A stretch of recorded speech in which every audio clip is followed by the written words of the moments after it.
Hello, guys! Welcome again in Spark to Realities, and I'm Camille Castaneda, your host. Ayan! So, I think a week ata akong wala.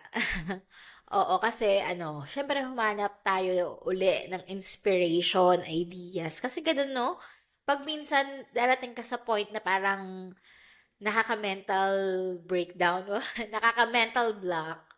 Yan, nakaka-mental block. And you just need some quiet time to gain more energy and ideas. But again, I am so much ready to talk with you guys. Ayan. And for today's episode, napakaganda kasi it is titled Adulting Essentials. Ayan. So for me, this one, di ba, napaka-helpful nung aking pagpapahinga.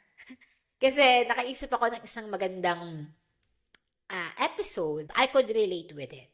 Kasi, ayan, as we are about to dive into something that we wish we had known sooner. Ayan, yun yung idea ng adulting essentials.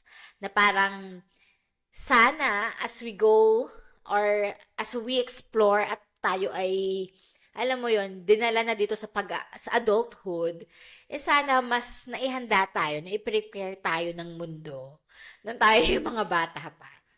Ayan. 'Di ba? The silent struggles of adulthood and the awkward but necessary conversations that should be normalized. Yun nga, parang yun yung isa sa aking mga dilemma. And I think yung karamihan sa ating mga adult-adult, ako nga nasa 30s na ako eh. So parang for me, lalo na siguro yung 20s, 'di ba?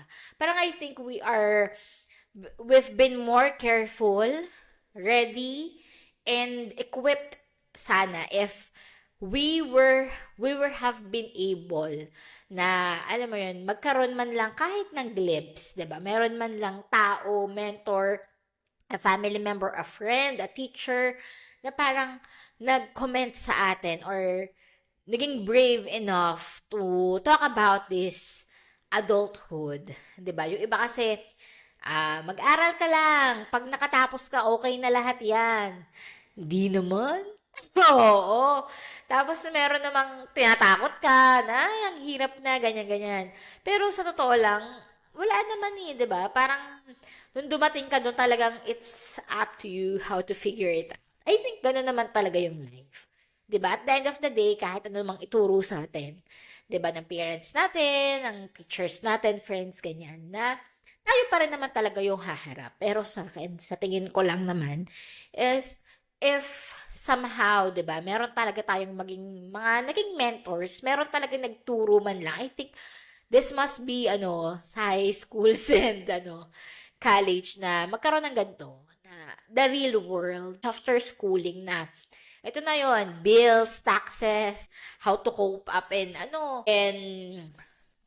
looking for job, mga job interviews, 'di ba? How to handle those rejections, 'di ba?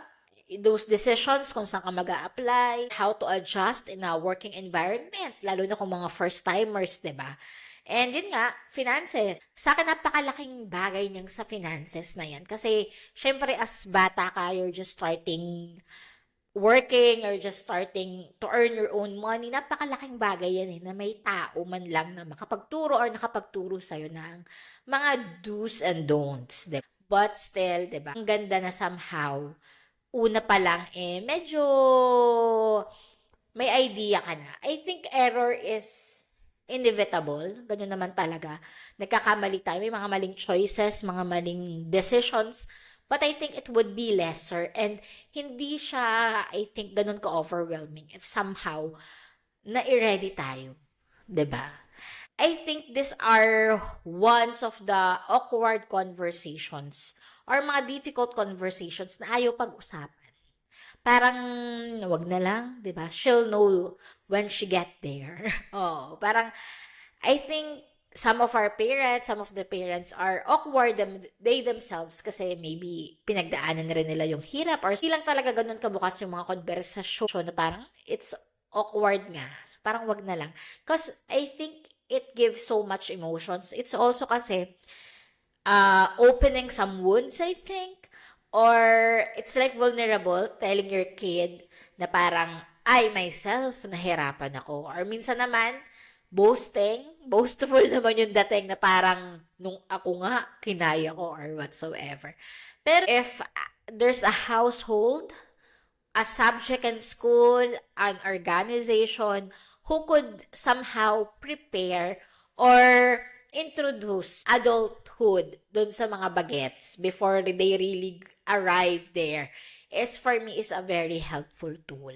If there are people who teach us kung anong magandang investment, how to handle your money, or while working, ano yung mga side hustles that you could do, mas naging mindful sila spending their money. 'Di ba? Ayan. So, yun yung isa sa mga dilemma ng ating topic. Imagine if ito yung mga sample, 'di ba? Manage finances, set boundaries, emotional regulation, navigating careers, healthcare, relationships. Yan. Adulting kasi hindi lang naman siya money. It's not just money. Nandiyan yung relationships as I have mentioned na. Kasi magdi-drift na yung life mo eh. So from school na you have your constant friends, 'di ba? So, kung tutuusin nga, you have series of friends na since elementary. Bukod pa yung mga childhood friends mo, 'di ba? Then now you're navigating into the real world, into the workforce, 'di ba? So iba na rin before going here abroad. I've worked ilang years then in the marketing profession. I could say na I've made good friends. Pero aminin naman natin na minsan there are really toxic working environment. And napakaswerte mo din talaga na makahanap ka ng mga totoong kaibigan sa loob or sa trabaho mo kasi hindi siya kagaya ng school na parang andaling bumuo ng pamilya. 'Di ba? Kasi iba talaga yung sa trabaho diyan yung toxic environment na sinasabi na naghihilahan, iba-iba na siya. Kumbaga, kwento ng totoong buhay na talaga. Na parang, mahirap when you first go there. Hindi na siya, yung school kasi, di ba, parang pwede kang, it's so easy na, sige, mag-transfer ka, magpalit ka ng course, ganyan. Pero yun, it's now or never. Kasi syempre, di ba, as you finished your studies, andyan yung gusto mo nang bumukod sa family or you're living alone already and you're starting to earn your own money na, syempre, you want to keep up and better up pa nga yung ginagawa mo. So, parang talagang whatever job that you are in, gagawin mo yung best mo to work it out. So, ang ganda lang sana na somehow, may nagsabi sa atin, ano ba yung mga pwede nating gawin or some things na pwede mong to keep in mind pag dumating ka na talaga dun sa work environment, 'di ba? Like ano yung mga pwede mong asahan na maganda and negative, yun nga, especially job huntings, paano ka mag-handle ng rejection kasi syempre when you go into job interviews, hindi naman laging tanggap ka, 'di ba? Andiyan din yung ano yung gusto mong trabaho, 'di ba? Ayan, and sa health, 'di ba? Syempre, ano na yan, yung mga graduate na yan, nasa age of 20s, ganyan. So, syempre, iba na, 'di ba? I think, lalo ngayon in the Philippines, 'di ba? Parang napakadaming dialysis patients, pabata ng pabata. For me talaga, health is really one of the very good topics, something na dapat pinagtutuunan ng pansin. 'Di ba? Bahay pa lang, sa school, and syempre the government is dapat pinag-uukulan doon ng pansin. Kasi, lalo na't napakasalimuot ng ating healthcare system. 'Di ba? So, talagang isa sa ating weapon sa buhay is health. Totoo yun, health is wealth. Na tinuturo din yan, 'di ba? Parang na dapat maging mindful tayo when it comes to health. So, pag nagkasakit tayo, wala na. Paano tayo kikita? Paano natin mararating yung mga pangarap natin? How we could show up?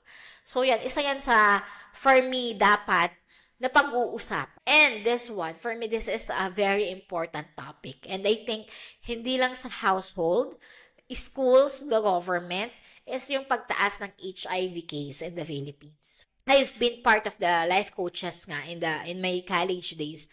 And this one is isa sa natakil. Napakaganda kasi this is the reality. Iba na talaga yung mga kabataan.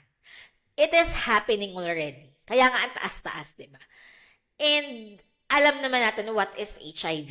Hindi siya natitreat. It's not treatable. It is forever na nasa blood mo yan. And imagine, di ba, kung paano mo ipaprocess if dumating yun sa'yo. So, wala, yun nga, it's happening. And prevention is better than cure na pag-usapan. I-inform ang mga bata, i-inform ang mga anak, i-inform ang mga estudyante, i-inform ang mga Pilipino na paano, the proper way, 'di ba, of having sex. Kasi yan na yung reality. Yun nga, 'di ba, once na dumating yan sa buhay mo, hindi ganun kadali. May mga free that you could test HIV. Madami naman din. Ano din talaga. Na free you could be tested. And may mga clinics sila na actually may mga counselors sila doon sa mga clinics. Yung nag-top sa school namin is Love Yourself. Love Yourself, I think, isa sa mga nag-advocate niya is si Pia. I think they connive with the Miss Universe, ganyan, sina Pia, sina Catriona Gray. And sa akin nakakatuwa kasi ilan kaming schools na umattend nun and talagang they discussed about it. And meron dyan din mga HIV patient, kumbaga HIV, may mga HIV patients na nagkwento ng kanilang storya. They share. And for those na malay mo may nanonood na, it's not the end of your life. Sabi nga, though it's in you, pero life itself hindi pa rin naman talaga natin alam. And there are a lot who are living normal despite of having that. Kaya, makakasurvive, hindi ka nag-iisa. There are organizations who could help you. May mga nag-aid din sa gamot. So, yun, grabe yung pagtaas ng cases. And I think kasi is hindi talaga siya masyadong pinag-uusapan. And it's already happening. 'Di ba? Na parang we top these kids, we top these people na maging aware na gumamit ng protection. Kasi 'di ba, our country is one of the conservative country. Pero sana mas maging aware and mas i-educate yung mga tao, lalo na yung mga bata, on how to properly handle these things. Kasi HIV is not a joke and it's irreversible. To inform you lang na we have these organizations na I think siguro mas madami na ngayon. Kasi before pre-pandemic, nung naka-attend ako sa seminar nung Love Yourself na yon and nagpunta kami doon sa kanila, they really nagtatap talaga sila sa mga school. Yon. And sana mas madami pa silang maabot, makater na mga estudyante, grupo ng mga, alam mo yun, and the government prioritize it. Kasi for me, this is really part of adulting na napakalaking bagay. This is a health concern na mas maging aware yung mga tao and to know about these organizations na mas magiging knowledgeable tayo. And yun nga, you could test free. Huwag kayong and huwag kayong matakot na ayoko magpa-test kasi baka positive ako. It's better to know than not. Kasi it's not a joke. And I think this one, setting boundaries, ganyan, comes to mental health, diba? Na dapat, somehow, alam mo yun, emotional regulation, yan. Bigyan din tayo ng ideas na paano i-handle tong mga gantong emotions and how to set healthy boundaries. Hindi po porket meron tayong boundaries na we could say no or pwede tayong mag-decline ng mga sitwasyon, tao, is that masama na tayong tao. No. It is protecting yourself as well.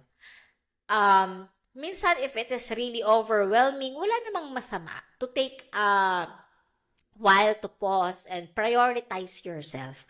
Kasi, sa atin, I think, alam mo yun, parang people are always want you to show up.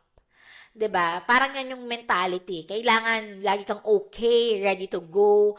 Setting healthy boundaries is really a mast. It is intelligence to be able to that. It is a real bravery kasi ako sa akin, sa naisip ko is that, alam mo yung number one na magpo-protect sa'yo, ikaw yun eh. A lot of people could care for you na alam mo yun, they could be aware kung ano yung mang-iinis or hindi sa'yo, kung hanggang saan ka.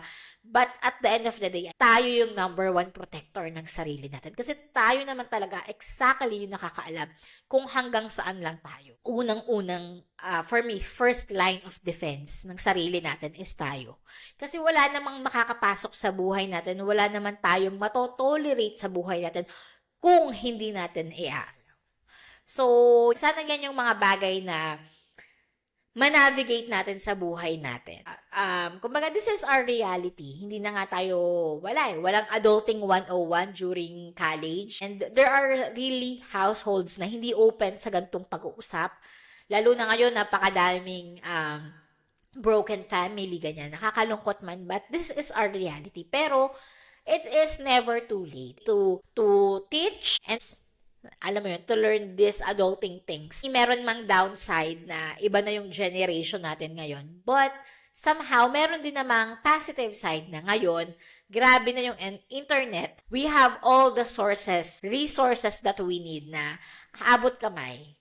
Na we could research and be educated about these things. And even you are already an adult like me, walang masama to do research, to study yourself, to add ideas, information sa adulting. Ano pa ba? Asan ba ako? Ano pa bang pwede kong gawin? Why I'm feeling this way? Ano pa bang magandang finances? Kung hindi na-introduce sa'yo yung mga bagay na yun, nandito ka na sa point na to ng adulting, nahihirapan, huwag kang mag-alala, hindi ka nag-iisa. It's up to you. It's up to you kung paano mo harapin tong dilemma na ng buhay mo. Yun nga, there are tools naman that you could do. You could seek out ngayon kasi I think meron na talagang mga financial advisor, mas open na life advisor, mentors na you could talk to, organizations that you could help na pwedeng pag-usapan tong mga gantong bagay. Very available naman din siya online kung paano, ano ba? Like, if you want to shift job, if you're feeling meron kang pinagdadaanan sa trabaho, sa relationship, sa health, ayan. So, everything naman is somehow, I think, kaya ng anuhin sa internet. So, yun, equip yourself, and if you need to seek advice, yan, may mga tao naman na you could run to. Wala eh. Ito na talaga yung buhay. Oo.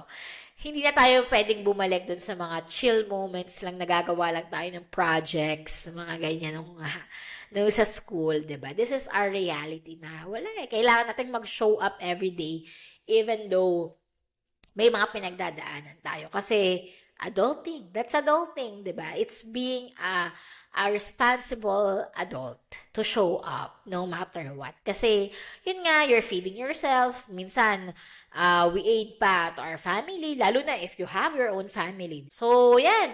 Yan yung mga isang bagay na for me, napakahalaga eh. Pero, yun nga eh, joke time minsan, or parang ayaw pag-usapan na, wala eh. This is the reality of life. And,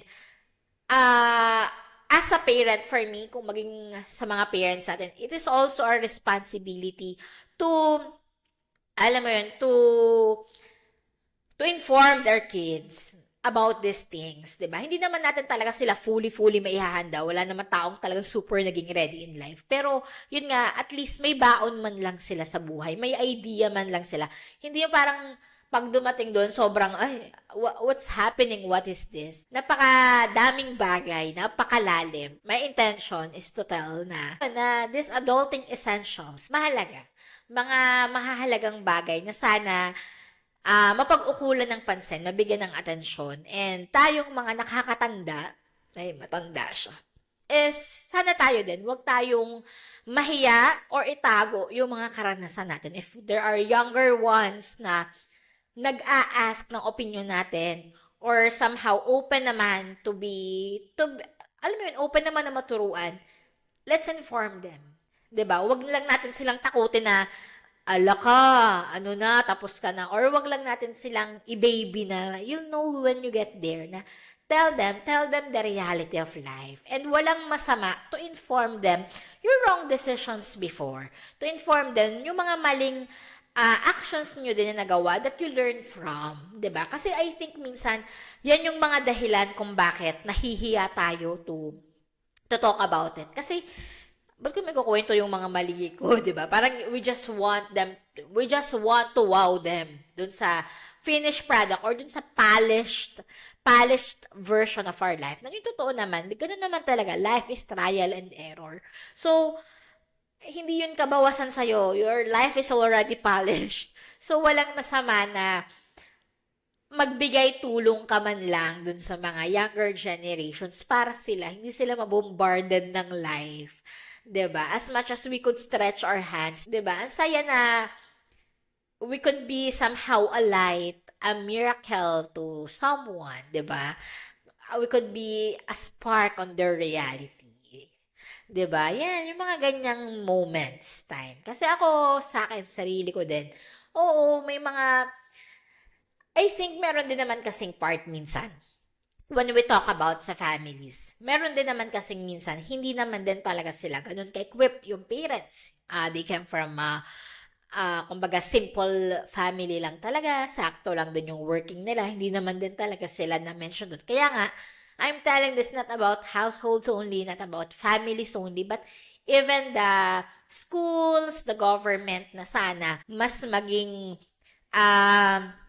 helpful tayo with our younger generations. Kasi adulting is not a joke, 'di ba? Nakakalungkot lang kasi we're seeing a lot of dilemma nga sa ating generations now. Na parang for me, this one is a really good help aid sa not just in this generations but for those coming pa na maturuan natin sila to have adulting 101 sa ating mga future kids, sa lahat, sa mga bata.